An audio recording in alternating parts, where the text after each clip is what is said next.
Добро пожаловать в мой канал. Dans le Pas-de-Calais, 2 pompiers et 2 adolescents ont perdu la vie, dans la nuit de samedi à dimanche, alors qu'ils étaient en intervention dans l'incendie d'une maison. 3 autres personnes sont blessées, dont la mère de la famille dans un état grave. Le ministre de l'Intérieur parle d'une immense tristesse.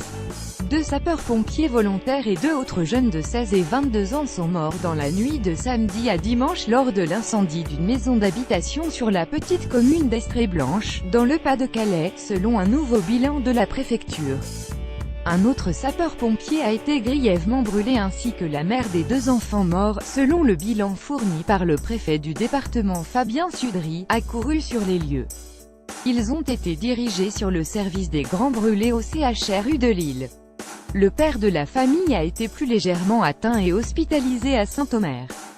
Selon la préfecture, le feu s'est déclaré aux alentours de 2h30 dans une maison individuelle, pour une raison encore inconnue. Il s'agit d'une petite maison en briques, comme on en trouve beaucoup dans la région, située dans une allée de ce village de moins de 1000 habitants à l'habitat dispersé, qui se trouve entre Saint-Omer et Béthune. Les pompiers avaient 21 et 32 ans. Les 2 pompiers tués étaient âgés respectivement de 21 et 32 ans.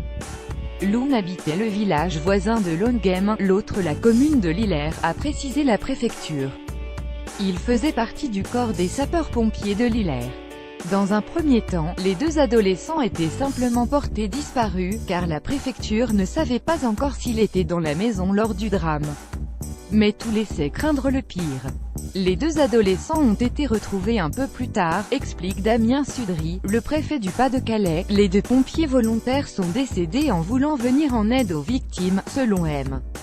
Sudry, interrogé alors qu'il se trouvait aux côtés du lieutenant-colonel des pompiers dirigeant les secours. Le feu s'est propagé très vite.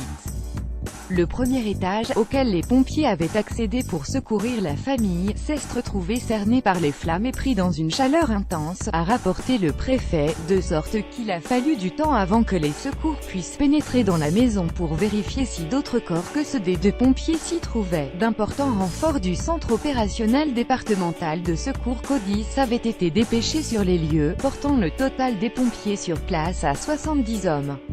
Enquête ouverte. L'origine de l'incendie et les circonstances de la mort des pompiers sont pour l'heure inconnues. Selon la préfecture du Pas-de-Calais, une enquête a été ouverte en recherche des causes de la mort pour déterminer comment sont décédées ces personnes, a indiqué le parquet de Béthune. La section de recherche de Lille est chargée de l'enquête selon le ministère de l'Intérieur. Gérard Collomb, une immense tristesse. Le ministre de l'Intérieur Gérard Collomb a fait part dans un communiqué, de son immense tristesse. Les 2 pompiers tués étaient des volontaires du centre de secours de Lillers Pas-de-Calais, précise le communiqué. Ce nouveau drame vient tragiquement rappeler le dévouement sans faille dont font preuve nos forces de secours qui côtoient le risque au quotidien. Ils ont la reconnaissance et la gratitude de l'ensemble de la nation, a affirmé M. Collomb. De nombreux pompiers morts en service depuis 5 ans. La mort des 2 pompiers survient après de nombreux drames qui ont coûté la vie à des pompiers en service. Voici la liste des principaux accidents depuis 5 ans. 2018 4 janvier, un pompier volontaire savoyard de 64 ans tombe dans un torrent en crue lors d'une intervention entre Isère et Savoie, alors qu'il se portait au secours d'un automobiliste en perdition. Son corps est retrouvé le lendemain. 2017 20 mai, un pompier volontaire de La Chapelle d'Anguillon-Cher, âgé de 60 ans, est tué dans l'accident du fourgon Pompeton FPT qu'il conduisait pour aller éteindre un feu de cuisine dans une habitation. Le conducteur a perdu le contrôle du véhicule qui s'est couché dans un champ. 2016 14 juillet, un pompier de 34 ans meurt dans l'accident de son véhicule survenu alors qu'il allait combattre un incendie qui menaçait 4 campings à Toreil-Pyrénées-Orientales. Ces 3 équipiers sont gravement blessés. 22 septembre, un sapeur-pompier de 24 ans décède plusieurs semaines après avoir été gravement brûlé le 10 août dans un incendie de forêt près de Béziers-Hérault. 24 décembre, un pompier est tué et 3 autres sont blessés dans l'accident de leur véhicule qui s'est retourné alors qu'ils se rendaient sur une intervention à Milly-la-Forêt-Essonne. Le pompier décédé avait 53 ans. 2015 13 mars, un incendie de pavillon à Livry-Gargan en Seine-Saint-Denis cause la mort de 2 pompiers. une jeune femme de 26 ans, caporal-chef des pompiers de Paris, décède le lendemain. Son jeune collègue, âgé de 25 ans, lui aussi gravement blessé, meurt le 27 avril. 18 septembre, une femme pompier volontaire meurt dans un incendie qui ravage la région de Cerbère-Pyrénées-Orientales.